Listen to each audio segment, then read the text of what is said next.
Hello प्यारे बच्चों, math मस्ती ट्रिक में आपका स्वागत है। बच्चों, आज की इस वीडियो में मैं आपको सिखाऊंगा परसेंटेज का बहुत ही अच्छा, बहुत ही प्यारा प्रश्न। बच्चों, अगर आपको भी इस टाइप के प्रश्न नहीं आते हैं, आप नहीं हल कर पाते हो, तो इस वीडियो को ज़रूर देखिएगा। क्योंकि बच्चों, इस वीडियो को देखने के बाद आपको अपने लाइफ में इस टाइप के जितने भी प्रश्न मिलेंगे ना, उनको आप बहुत ही आसान तरीके से हल कर ले जाओगे। अगर आज ये वीडियो आप देख लेते हो तो आपको वीडियो को स्किप करके नहीं जाना है। अच्छे से सीखना है ना बच्चों, तो वीडियो को स्किप कभी मत करिएगा, पहले सीख लीजिएगा। इसके बाद दोबारा कभी अगर आप देख रहे हो तो स्किप कर करके देख सकते हैं। क्योंकि जब एक बार आप देख ही रहोगे ना, तो आपके दिमाग में कंसेप्ट बैठा रहेगा, तो आप स्किप भी करोगे ना, तब भी आपको उतना समझ में आ जाएगा। तो आइए देखिए आपका क्वेश्चन क्या है। आपका क्वेश्चन है कि 50% का 80% कितना होगा। अब देखिए यहाँ पे दोनों में प्रतिशत दिया है, तो आइए कुछ पहले कंसेप्ट सीख लेते हैं, इसके बाद इनको आराम से हल करेंगे। देखिए बच्चों, ध्यान देना, जब भी अगर आपको दो अंक दिए हों, चाहे परसेंटेज में हो या फिर परसेंटेज में ना हो, अगर उनके बीच में का के आ रहा है, तो हमेशा याद रखना एक बात कि बच्चों, का का जो मतलब होता है यहाँ पे होता है गुणा से। क्या होगा? गुणा। यानी कि जहाँ पे दो अंक होंगे उनके बीच में का दिया होगा, तो वहाँ पे आप गुणा लगाओगे। इतना बात समझ में आ गई। चलिए अब देखिए, हम बात करते हैं परसेंटेज की। एक का है, एक परसेंटेज है, और यहाँ पे तो अंक दिए ही गए हैं। तो परसेंटेज का मतलब क्या होता है? परसेंटेज का जो बच्चों मेन मतलब होता है, वह होता है 1/100, यानी कि एक लिख के नीचे 100, यही परसेंटेज का मतलब होता है। जैसे अगर आपको दे दे कि 45%, मैंने दे दिया कि 45%, इसका मतलब होता है कि 45 तो रहेगा ही।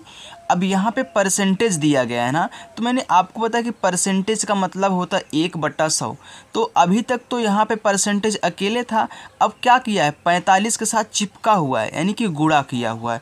तो क्या मैं ऐसे कर सकता हूँ 1/100? तो इसको आप डायरेक्ट लिख सकते हो, 45 एक का 45, और 45 के नीचे आप 100 लिख दो। यानी कि बच्चों, अगर आपको 45% दिया है, तो 45% का मतलब होता है 45/100। डायरेक्ट लिखो, अब ऐसे गुणा नहीं कहना है। देखिए, अगर आपको दिया है 60%, तो 60/100। अगर आपको दिया 70%, तो 70/100 कहना है। यानी कि परसेंटेज लगा है तो उस अंक के नीचे 100 लिख देना है। अब आइए इसको हम देखते हैं। यहाँ पे दिया है 50% का 80%, तो ध्यान देना, 50% का 80%, बहुत अच्छे तरीके से समझाऊंगा बच्चों। अब देखो, 50% का मतलब क्या होता है, 50/100, क्योंकि भाई परसेंटेज चिपका हुआ है तो नीचे 100 लगेगा। का मतलब होता है गुणा। 80% तो 80/100। अब देखो, आपका एक जीरो से एक जीरो कैंसिल हो गया, एक जीरो से आपका एक जीरो कैंसिल हो गया। अब यहाँ पे ऊपर 5 और 8 बचे हैं, नीचे आपका 100 बचा हुआ है। तो कभी भी जब इस टाइप से आए ना, तो इनको आपको छेड़ना नहीं है। नीचे जब आपको एक दे और कई जीरो दे, तो उनको आपको छेड़ना नहीं है बच्चों। अगर छेड़ोगे तो परेशान हो जाओगे। आप सिर्फ ऊपर गुणा कराओ यार। तो 5 का गुणा, देखिए यहाँ दूसरा पेन यूज कर लो। देखिए, 5 का गुणा 8 में पार कराओगे, तो 5 8 कितना हो जाएगा आपका 40। तो 40 हो गया, और नीचे आपका देखिए 100 है।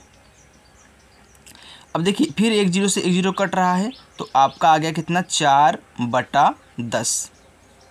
अब 4/10 का मतलब क्या होता है, जब यहाँ पे एक लिखा है और एक जीरो है, तो 4 तो लिखोगे, लेकिन एक जीरो है, दशमलव आपका यहाँ पे लगा है, तो एक अंक डका दोगे, यानी कि 0.4 हो जाएगा। ये आपका आंसर हो गया। और ध्यान देना, आगे अच्छा लगने के लिए जीरो ऐसे बढ़ा दिया जाता है, यानी कि 0.4 हो गया। अगर यहीं पे 100 होता तब तो एक जीरो और लगाते, फिर दशमलव लगाते, ऐसे कहना है। आइए दूसरे क्वेश्चन को हल करते हैं। दूसरा क्वेश्चन आपका है कि 70% का 25%।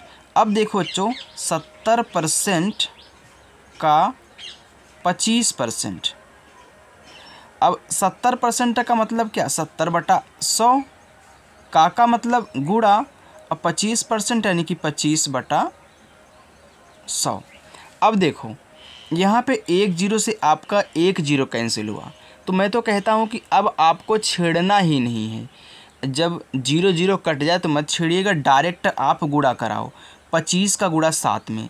जब 25 का गुणा 7 में कराओगे तो ऐसे गुणा करा लो, 7 पचे 35, 35 की 5, हासिल आपका कितना आ गया 3, फिर 7 दूनी 14, 14 में 3 जोड़ोगे हो जाएगा 17, यानी कि 25 गुणे 7 करोगे 175 आएगा।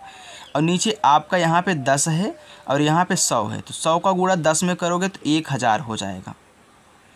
अब देखिए ये क्या है, 175 है, नीचे 1 लिखा है और कितना जीरो है, 1 2 3 जीरो है, तो 3 अंक बाद दशमलव लगा दो, आपका आंसर आराम से आ जाएगा।